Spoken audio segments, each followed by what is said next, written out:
All right.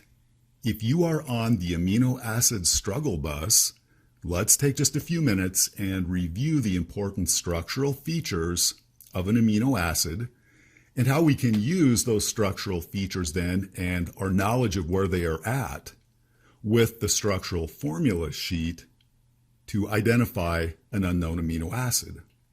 So the important parts start with the carbonyl, and a carbonyl is an oxygen atom that is double bonded to a carbon. And those are fairly easy to find in these models because oxygen is always going to be red. There will always be a double bond connecting the carbonyl oxygen to the carbonyl carbon. All amino acids also have a carboxyl group. And the carboxyl includes the carbonyl and this OH group, which also contains an oxygen atom. So the carboxyl will always have two oxygen atoms. One of them is double bonded to the carbon. The other one is single bonded to the carbon with a hydrogen attached. This is the acid part of the amino acid. The next important structural feature is the amine group. And the amine group always contains a blue nitrogen atom. So it's pretty easy to find as well. Some amino acids have more than one amine group, but the primary amine group is always going to be attached to the same carbon atom that the carboxyl is attached to. So this carbon atom that is the point of attachment for both the amine and the carboxyl is called the alpha carbon.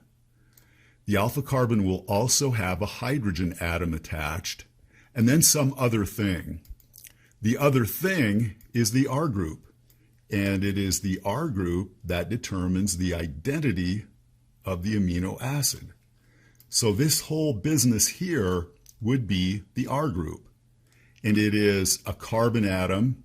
So this is kind of like a toluene or a phenol attached to the alpha carbon. So we've got a benzene ring here, an OH group down at the para position, and then a carbon atom, and this whole thing is attached to the alpha carbon. So now let's look at the structural formula sheet and see if we can find an amino acid that has this benzoic or this benzene ring with an OH in the para position. So then just kind of to review some of the important things going on here. In this first amino acid, this would be the amine group, that's the nitrogen. This would be the carboxyl group because it has the oxygen double bonded to a carbon, single bonded to an OH. So that means this would have to be the alpha carbon then.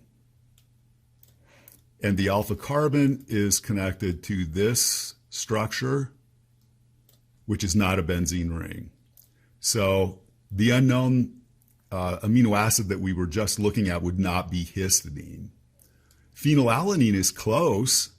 This would be the R group on phenylalanine. There is a benzene ring.